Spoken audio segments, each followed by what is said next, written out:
Good morning, students. Welcome to our channel Current Affair Updated. This is Debashish Awasthi. जैसे कि आपको पता है डेट है 8th में और आज हम 8th में की डेली करंट अफेयर्स को डिस्कस करने वाले हैं जो कि होने वाली है एमसीक्यू फॉर्मेट में. ओके, आज का लेक्चर एग्जाम पर्सपेक्टिव से इंपॉर्टेंट है.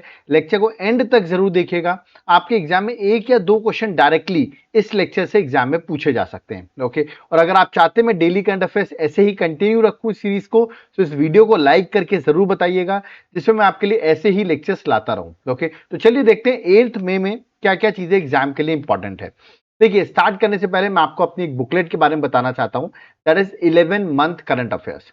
आप सबके अगर एग्जाम होंगे मई में या जून में या जुलाई में, ओके, तो उसमें प्रीवियस 11 मंथ की करंट अफेयर्स आपसे पूछी जाएगी. ओके, दैट इज जुलाई 2024 से लेके मई 2025 तक की करंट अफेयर्स आपसे पूछी जाएगी जो होगी आपके लिए एमसीक्यू फॉर्मेट में. तो मैं आपके लिए टोटली 11 मंथ के 2000 एमसीक्यूज 2000 एमसीक्यूज में आपको प्रोवाइड करूंगा जहां पर डायग्राम्स रहेंगे, एक्सप्लेनेशन रहेगा और टोटली अपडेटेड क्वेश्चंस मैं आपको प्रोवाइड करूंगा. ओके, और इन क्वेश्चंस को अगर आपने प्रैक्टिस कर ली विथ डिस्क्रिप्शन, आंसर्स भी आपने डिटेल में पढ़ लिए, तो एक भी क्वेश्चन आपका इससे बाहर नहीं आएगा. ओके, तो इस बुकलेट को एक बार जरूर गो थ्रू करिए और याद रखिएगा आपको ये हमने व्हाट्सएप नंबर दिया हुआ है, इस पर आप व्हाट्सएप कर दीजिए अगर आपको इसको बाय करना हो तो. ओके, और अगर आप एप्लीकेशन से बाय करना चाहते हैं तो एप्लीकेशन का नाम है देवाशीष क्लासेस, जिसका लिंक मैंने डिस्क्रिप्शन बॉक्स में दे रखा है. अब ऐप को डाउनलोड कर लीजिए देवाशीष क्लासेस और वहां पर आपको ये कोर्स मिल जाएगा, करंट अफेयर्स का कोर्स. इसको आपको तुरंत बाय कर लेना है क्योंकि यहां पर आपको नोट्स तो मिलेंगे ही, याद रखना है जो नोट्स हमने अभी आपको बताए, प्लस आपको नोट्स की क्लासेस भी मिल जाएंगी. और अभी हमारा एक ऑफर चल रहा है 1,000,040, तो इस कूपन कोड को आप लगाइए तो 40% का ऑफ भी आपको इस कोर्स में मिल जाएगा. ओके, एक बार आप इस कोर्स का एप्लीकेशन में जाकर कंटेंट जरूर चेक करें क्योंकि कंटेंट देखने के बाद आप खुद ही इस कोर्स को बाय कर लेंगे. और अगर आपको इस कोर्स को नहीं चाहिए, आपको सिर्फ पीडीएफ चाहिए, तो ये हमारा नंबर दिया हुआ है, इस पर आप व्हाट्सएप करके पीडीएफ को भी बाय कर सकते हैं. ओके, तो चलिए आज का लेक्चर स्टार्ट करते हैं और देखते हैं 8th मई में क्या क्या चीजें एग्जाम के लिए इंपॉर्टेंट है. Let's start. सबसे पहला क्वेश्चन और सबसे इंपॉर्टेंट क्वेश्चन है, what is the name of a military operation launched by India on 7th May 2025 targeting terror camps across Pakistan? I think this is one of the easiest question और आप लोग तुरंत इसका correct answer बताएंगे क्योंकि इस बार India ने 9 ऐसे टारगेट्स चूज किए हैं जो कि पाकिस्तान के भी कुछ प्लेसेस थी, कुछ पाकिस्तान ऑक्यूपाइड कश्मीर में भी प्लेसेस थी. सो उन पर जाकर हमने अटैक किया, 9 प्लेसेस में अटैक किया है और इस ऑपरेशन का नाम रखा गया ऑपरेशन सिंदूर. और क्यों ऑपरेशन सिंदूर रखा गया है? क्योंकि इसका रीजन है क्योंकि उन्होंने पहलगाम में जो टेरर अटैक किए थे, ठीक है, दैट इज ऑन 22 अप्रैल 2025, और उस अटैक में उन्होंने किस तरह मतलब आप देख सकते हैं बहुत लोगों का सुहाग जो आप कह सकते हैं वो उजाड़ा था. ठीक है, तो सिंदूर का जो बदला है वो लिया गया इस ऑपरेशन सिंदूर द्वारा.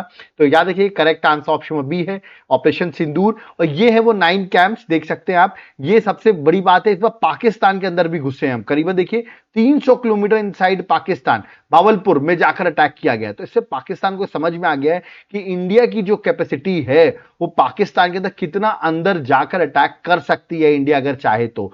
ऑफ कोर्स ये 9, और हमने अटैक भी कहां पे किए हैं, हमने ऐसे अटैक नहीं किए कि हमने पाकिस्तान के सिविलियंस के साइड अटैक किए हो या हमने अटैक किए हो उनके कोई मिलिट्री स्टैब्लिशमेंट में अटैक किए हो, नहीं, हमने वहां पे जो टेरर कैंप्स हुआ करते हैं, ठीक है, 9 टेरर कैंप्स हैं जो पाकिस्तान के अंदर थे, पाकिस्तान ऑक्यूपाइड कश्मीर के अंदर थे, वहां पर ये अटैक हुए हैं.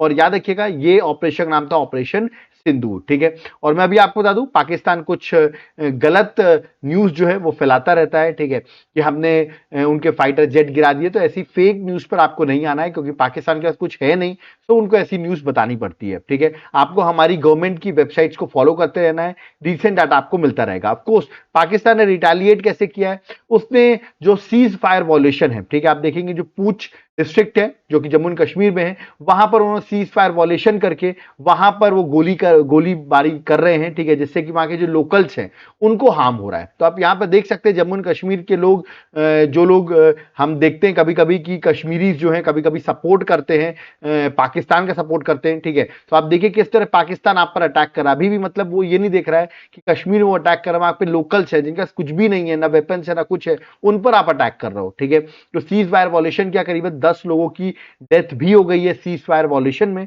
जो उन्होंने किया है, ठीक है। तो ये भी गलत है, इसका इंडिया ऑफ कोर्स फिर से आंसर मिलेगा, बट ये जो ऑपरेशन सिंदूर है ये आपको जरूर याद रखना है, एग्जाम पर्सपेक्टिव से इंपॉर्टेंट है, ठीक है। चलिए आगे बढ़ते हैं, नेक्स्ट क्वेश्चन में आते हैं, that is question number second. Who has been elected as a new chancellor of Germany in May 2025?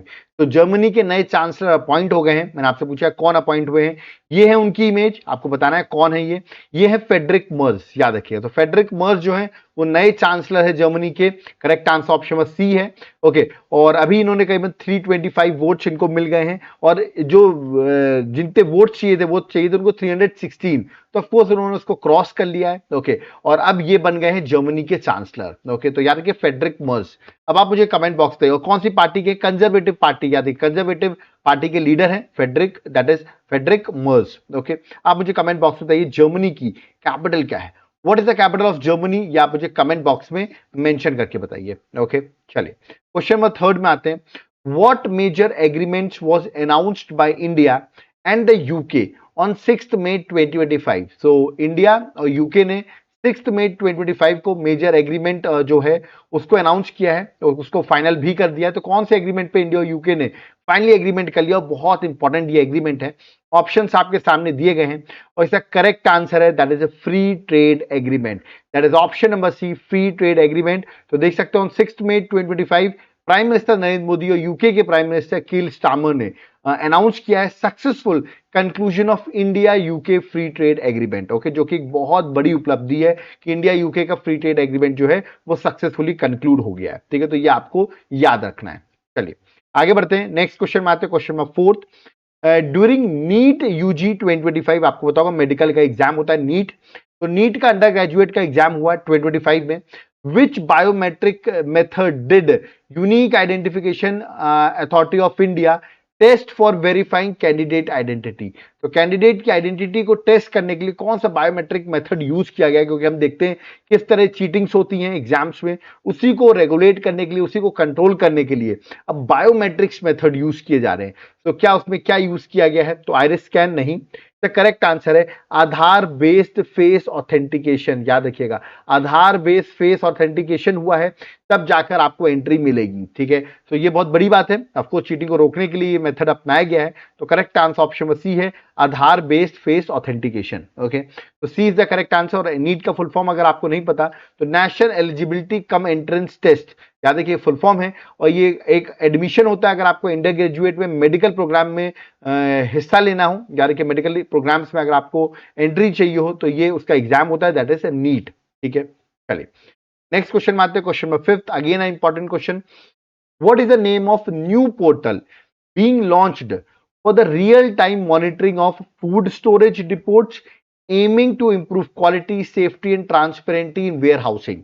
तो वेयर हाउसिंग की क्वालिटी सेफ्टी और ट्रांसपेरेंसी को बढ़ाने के लिए, याद रखिए फूड स्टोरेज रिपोर्ट्स को मॉनिटर करने के लिए एक नया पोर्टल लॉन्च किया गया है। तो मैंने आपसे पूछा उस पोर्टल का नाम क्या है, ठीक है। तो ऑप्शंस आपके सामने है, ग्रेन गार्ड, ऐसे करके ऑप्शंस दिए गए हैं।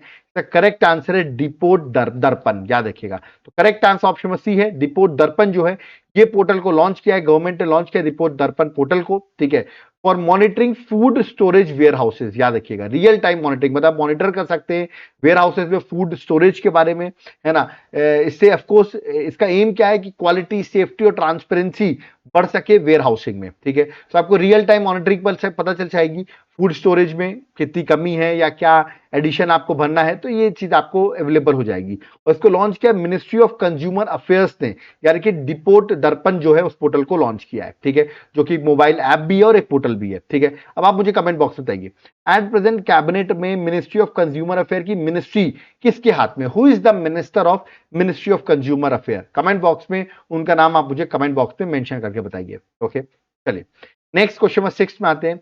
Eight which international event will India showcase the स्वामित्व, याद रखिए स्वामित्व स्कीम एंड ग्राम मानचित्र प्लेटफॉर्म इन 2025? देखिए दोनों ही रूरल डिजिटलाइजेशन की ओर बहुत इंपॉर्टेंट स्कीम है गवर्नमेंट की, और इसको किस इंटरनेशनल इवेंट में इंडिया शोकेस कर रहा है, ठीक है।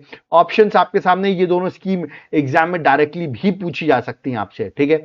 तो इसको इंडिया कहां पर शोकेस करने वाला, ऑप्शंस आपके सामने हैं। इसको इंडिया ने शोकेस किया है वर्ल्ड बैंक लैंड कॉन्फ्रेंस 2025 में, जो कि वॉशिंगटन डीसी में हो रही है 5 मई से लेके 8 मई तक। यानी कि वर्ल्ड बैंक लैंड कॉन्फ्रेंस 2025 हुई है 5 मई से 8 मई तक वॉशिंगटन डीसी में, और इंडिया ने शोकेस किया स्वामित्व और Gram Manchitra at world bank land conference में, जहां पर यह दिखाना चाह रहा है कि किस तरह इनोवेशंस हो गई है हमारे डिजिटल रूरल लैंड गवर्नेंस में और जियो स्पेशल प्लानिंग में। ठीक है, अब देखिए मैं है क्या स्वामित्व स्कीम, मैं बता दूं 2020 की स्कीम है।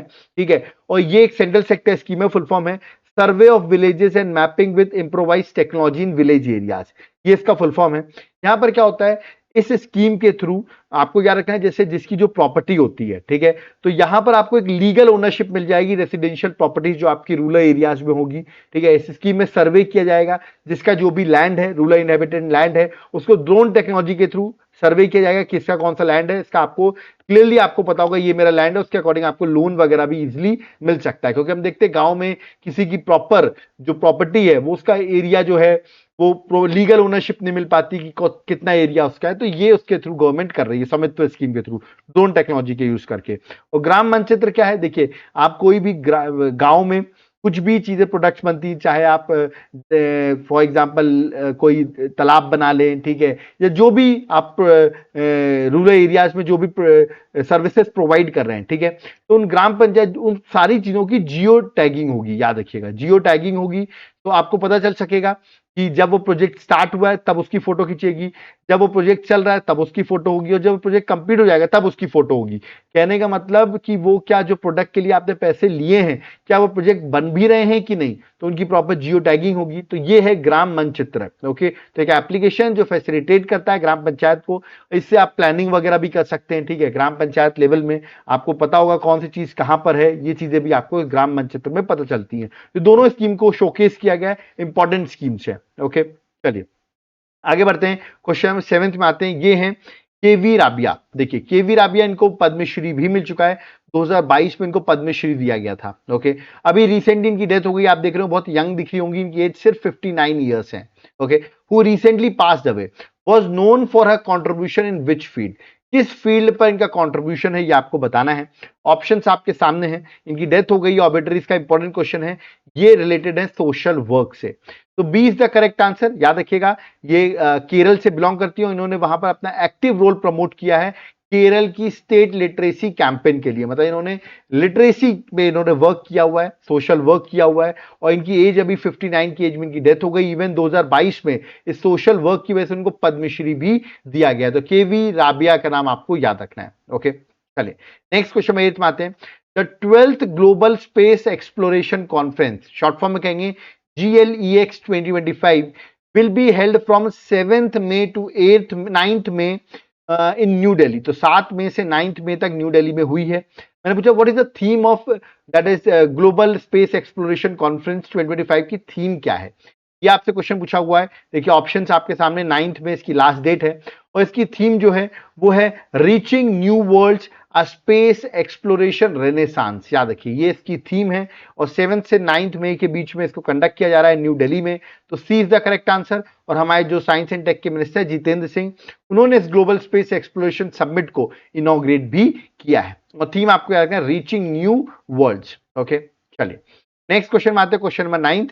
ये है अनुराधा प्रसाद, याद रखिएगा। तो मिसेस अनुराधा प्रसाद, याद रखिएगा, recently took oath as a member of which constitutional body, किसी कॉन्स्टिट्यूशनल बॉडी की मेंबर बनी है। मैंने आपसे पूछा किस कॉन्स्टिट्यूशनल बॉडी की मेंबर बनी है, ये है उनकी इमेज, इनका नाम है अनुराधा प्रसाद। ऑप्शंस आपके सामने दिए गए, मैं आपको डायरेक्टली करेक्ट आंसर बता रहा हूं। अगर आप लोग यूपीएससी की प्रिपरेशन कर रहे हैं तो यूपीएससी के न्यू मेंबर हैं, तो करेक्ट आंसर ऑप्शन डी है। यूपीएससी की मेंबर बनी अनुराधा प्रसाद, मैं आपको बता दूं 1986 बैच की है, Indian defence account service officer रही हैं, और अभी इनको यूपीएससी का मेंबर बना दिया गया है। ठीक है, अब आप मुझे कमेंट बॉक्स में बताइए, हैं तो ये सिविल सर्वेंट, अब मुझे कमेंट बॉक्स बताइए कि अभी एट प्रेजेंट यूपीएससी की चेयरमैन कौन है। ये भी एक वुमेन है, कमेंट बॉक्स में मुझे बताइए यूपीएससी के चेयरमैन एट प्रेजेंट कौन है, वो भी एक वुमेन है, मैंने हिंट दे दिया आपको। ओके, चलिए नेक्स्ट क्वेश्चन में आते हैं, question number 10। Which countries will participate in the talisman sabre 2025 military exercise alongside India. तो इंडिया पार्टिसिपेट करने वाला है तलिस्मान, याद रखिएगा तलिस्मान सबरे 2025 मिलिट्री एक्सरसाइज जो मैं आपको बता दूं आगे चल के होने वाली, अभी हुई तो नहीं है बट आगे चल के होगी और इंडिया इसमें पार्टिसिपेट करेगा। और कौन सी कंट्रीज हैं जो ये एक्सरसाइज में पार्टिसिपेट करेंगी? तो इसमें क्वाड की मेंबर्स की कंट्रीज हैं, याद रखिएगा, that is Australia, Japan and US. तो करेक्ट आंसर ऑप्शन में बी है, इंडिया, ऑस्ट्रेलिया, जापान, यूएस इसमें पार्टिसिपेट करेगा। देखिए एक्चुअली क्या है, इंडिया ज्वाइन करेगा ऑस्ट्रेलिया, जापान और यूएस को इन तलिस्मान सेबरेट 2025 military drill. Okay, India participate कर रहा है फर्स्ट टाइम इनके साथ, ऑस्ट्रेलिया, जापान और यूएसए के साथ, इन मल्टीलेटरल तलिस्मान सेबरेट 2025 मिलिट्री एक्सरसाइज। ये एक्सरसाइज जो बता दूं मैं जुलाई 2025 में होगी। जनरली एक्सरसाइज ऑस्ट्रेलिया में होती है बट इस बार ये पापुआ न्यू गिनिया में जुलाई में कंडक्ट की जाएगी। ठीक है, और ये एक्सरसाइज बड़ी इंपॉर्टेंट होती है क्योंकि यहां पर आपके कॉम्प्लेक्स ऑपरेशन लैंड, एयर, सी, साइबर, स्पेस डोमेन सब में याद रखिएगा इसका ऑपरेशन जो होता है वो कंडक्ट किया जाता है। ओके, और ये 2025 का जो एडिशन है वो 11th एडिशन होने वाला है ज्वाइंट मिलिट्री एक्सरसाइज का। तो देखते हैं इंडिया जुलाई में इंडिया पार्टिसिपेट करेगा, उस टाइम पर भी ये न्यूज में आएगी। ओके, चलिए नेक्स्ट क्वेश्चन में 11th, which Indian cricketer announced his retirement from test cricket in 7 मई 2025? तो 7 मई 2025 को किस इंडियन क्रिकेटर ने टेस्ट क्रिकेट से रिटायरमेंट ले लिया है? बहुत फेमस क्रिकेटर रहे हैं, याद रखिएगा उनका नाम, मैं आपको इमेज दिखा देता हूं। ये इंडियन टीम के टेस्ट टीम के भी कैप्टन थे अभी रिसेंटली, और इन्होंने सीधे ही मतलब नॉट सिर्फ इन्होंने कैप्टनसी छोड़ी, इन्होंने सीधे रिटायरमेंट ही ले लिया है। ये है रोहित शर्मा, याद रखिएगा, B correct answer, Rohit Sharma is the correct answer. Rohit Sharma announce retirement from test cricket. देखिए 67 मैचेस ये खेल चुके हैं, टेस्ट में करीबन 4300 रन इन्होंने हिट किए हैं। ओके, 40 का 40 का एवरेज है इनका।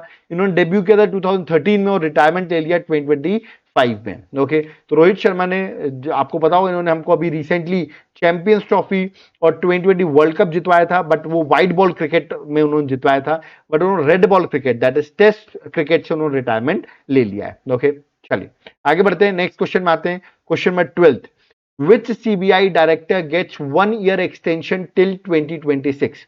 मतलब मई 2025 में उस डायरेक्टर का जो टर्म था वो खत्म होने वाला था, बट उसको 1 साल का एक्सटेंशन दे दिया गया है टिल 2026। तो कौन है वो सीबीआई की डायरेक्टर जिनको 1 ईयर का एक्सटेंशन दे दिया अभी रिसेंटली? ये है उनकी इमेज और ये है प्रवीण सूद। तो प्रवीण सूद जो है करेक्ट आंसर, ये अभी एट प्रेजेंट सीबीआई के डायरेक्टर हैं। इनको 2026 तक अब यही रहेंगे, याद रखिएगा। बी जो है करेक्ट आंसर है, इनकी अपॉइंटमेंट हुई थी 25 मई 2023 में, मतलब 2 साल का इनका टर्म था और जो 2025 में कंप्लीट होने वाला था, बट अभी इनको 1 साल का एक्सटेंशन दे दिया गया है। और ये एक्सटेंशन एक सिलेक्शन कमेटी होती है जिसने एक्सटेंड किया है, उसमें प्राइम मिनिस्टर मोदी होते हैं, चीफ जस्टिस होते हैं संजीव खन्ना, और लीडर ऑफ अपोजिशन लोकसभा के राहुल गांधी। तो ये 3 मेंबर्स होते हैं, इन्होंने डिसाइड किया और इनको एक्सटेंशन 1 ईयर का दे दिया गया है। ओके, तो याद रखिए सीबीआई के डायरेक्टर कौन है? प्रवीण सूद है। ओके, तो ये थे आज के क्वेश्चंस जो मैंने आपको बताया एग्जाम पर्सपेक्टिव से इंपॉर्टेंट थे। ये 12 क्वेश्चंस एग्जाम में आपसे पूछे जा सकते हैं। ठीक है, अब आप सोच रहे होंगे सर ये जो आपने करंट करा दी है, बट हमारे एग्जाम में पॉलिटी के भी क्वेश्चन आते हैं, ज्योग्राफी के क्वेश्चन आते हैं, हिस्ट्री के आते हैं, इकोनॉमिक्स के आते हैं, साइंस के आते हैं, एनवायरमेंट के आते हैं, कंप्यूटर के आते हैं। इन सब का क्या सोल्यूशन है? इस सब का भी आपका कोई सोल्यूशन है क्या? बिल्कुल है। मैं आपको क्या करूंगा, सब्जेक्ट वाइज जितने भी सब्जेक्ट्स आपने बोले, पॉलिटी हो गया, ज्योग्राफी हो गया, हिस्ट्री हो गया, इन सब के हर सब्जेक्ट से मैं आपको 1,000 एमसीक्यूज प्रोवाइड करूंगा विथ एक्सप्लेनेशन विथ डायग्राम्स। ये देखिए मैंने पॉलिटी और हिस्ट्री का कुछ सैंपल भी आपको दे रखा है। ठीक है, और ये एमसीक्यूज आपको मिल जाएंगे, है ना। और अगर ये एमसीक्यूज आपको मिल गए साथ साथ में करंट अफेयर्स के, तो एग्जाम आपको क्रैक करने से कोई नहीं रोक सकता। अब आप सोचोगे सर बुकलेट कैसे मिलेगी, जैसे पॉलिटी के, हिस्ट्री के एमसीक्यूज कैसे मिलेंगे? तो नीचे आपको मेरा व्हाट्सएप नंबर दिख रहा होगा, इस पर आप व्हाट्सएप कर दीजिए, हम आपको डिटेल्स प्रोवाइड कर देंगे कैसे आप बाय कर सकते हैं। ठीक है, व्हाट्सएप पे आप क्या कहते हैं मैसेज कर सकते हैं। और अगर आप एप्लीकेशन से बाय करना चाहते हैं तो एप्लीकेशन का नाम है देवाशीष क्लासेस। जब आप ऐप डाउनलोड करेंगे तो आपको वहां पर ये कोर्स मिलेगा, कॉम्बो ऑफर कोर्स, इसको आपको बाय कर लेना है। अब आप कहेंगे क्यों? देखो एग्जाम को क्रैक करने के लिए 3 चीजें इंपॉर्टेंट होती हैं।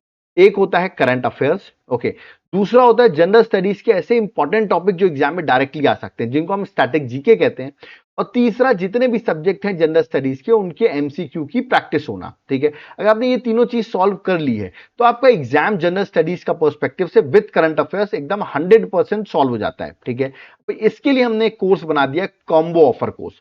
इसको आप बाय करिए, आपको यहाँ पर नोट्स तो मिलेंगे ही सारे, प्लस उसकी क्लासेस भी मैं आपको प्रोवाइड कर दूंगा। ठीक है, और यहाँ पर 1 मिलियन 40 का कूपन कोड भी प्रोवाइड कर रहा हूं, तो 40% आपको ऑफ भी मिल जाएगा। तो लेट मत करो, तुरंत जाकर आप इसका कंटेंट चेक करो एप्लीकेशन में जाकर इस कॉम्बो ऑफर कोर्स को, और तुरंत आप बाय कर सकते हो। एग्जाम पर्सपेक्टिव से बहुत इंपॉर्टेंट कोर्स है, ठीक है। और जिनको कोर्स नहीं लेना है, सिर्फ पीडीएफ चाहिए, तो इस नंबर पे व्हाट्सएप करके आप पीडीएफ को बाय कर सकते हैं। ओके, अब देखिए यहां पर होता है मेरा लेक्चर कंप्लीट, लेकिन अगर आपको हमारी मेहनत पसंद आ रही है, आपको टू द पॉइंट हम जो पढ़ाते हैं वो पसंद आ रहा है, तो वीडियो को लाइक जरूर करें, वीडियो को जितना हो सके उतना शेयर जरूर करें अपने फ्रेंड्स के साथ, और चैनल को सब्सक्राइब करना ना भूलें, जिसमें आपको फर्दर हमारे लेक्चर्स की डिटेल्स मिलती रहें। और जो लोग अभी एग्जाम देने वाले मई में, मैं आपको बता दूं, आपको 10th मई के अंदर ही मैं आपको एक लेक्चर प्रोवाइड कर दूंगा, जहां पर पूरी 11 मंथ की सारी करंट अफेयर्स एक जगह आपको मिल जाएगी। ओके, अगर आप चाहते हो लेक्चर जल्दी से बने, तो वीडियो को लाइक करके बताओ, तो मैं आपके लिए वो लेक्चर जल्दी ही प्रोवाइड कर दूंगा। ओके, कोई डाउट क्वेरी है कमेंट बॉक्स में कमेंट कर सकते हैं, और ये हमारा व्हाट्सएप नंबर दिया हुआ, इस पर आप व्हाट्सएप करके नोट्स को बाय कर सकते हैं। ओके, अब यहां पर मुझे चलना होगा, तो थैंक यू एवरीवन। जय हिंद, जय भारत, जय जगन्नाथ।